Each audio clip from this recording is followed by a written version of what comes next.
তো নমস্কার বন্ধুরা, আমার চ্যানেলে আপনাদের সকলকে স্বাগত। আজকের ভিডিওটা দেখেই বুঝতেই পারছেন আজকের হচ্ছে আনারস নিয়ে ভিডিও।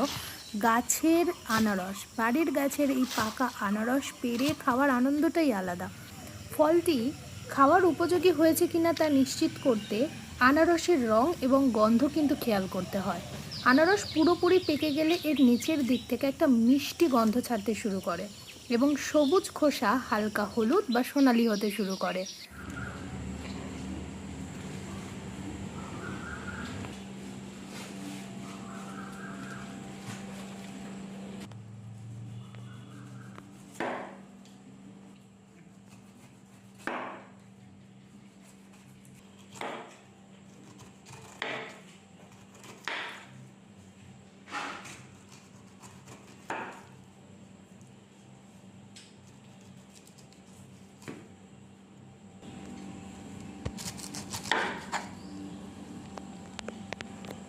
বাড়ির গাছের পাকা আনারস স্বাদ এবং পুষ্টিগুণে অতুলনীয়। বাড়ির গাছে সম্পূর্ণ প্রাকৃতিকভাবে পাকানো আনারস সর্বোচ্চ মিষ্টি ও সুগন্ধযুক্ত হয়।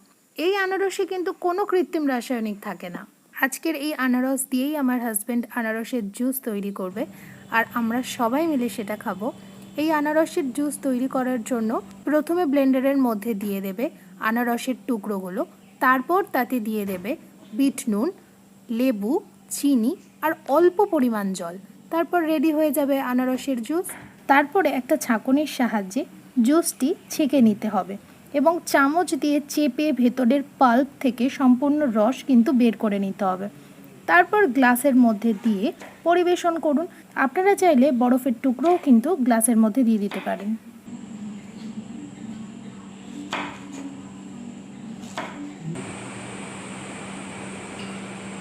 কেমন খেতে বলো? গাছ পাকা আনারস খেতে খুব ভালো। খেতে ভালো, মিষ্টি।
খুব মিষ্টি।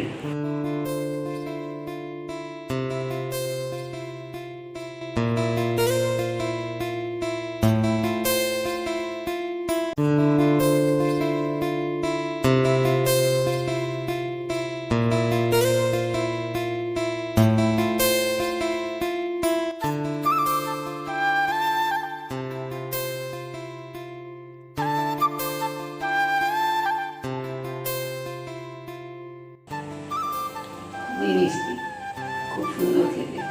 গাছে পাকা আনারস তো।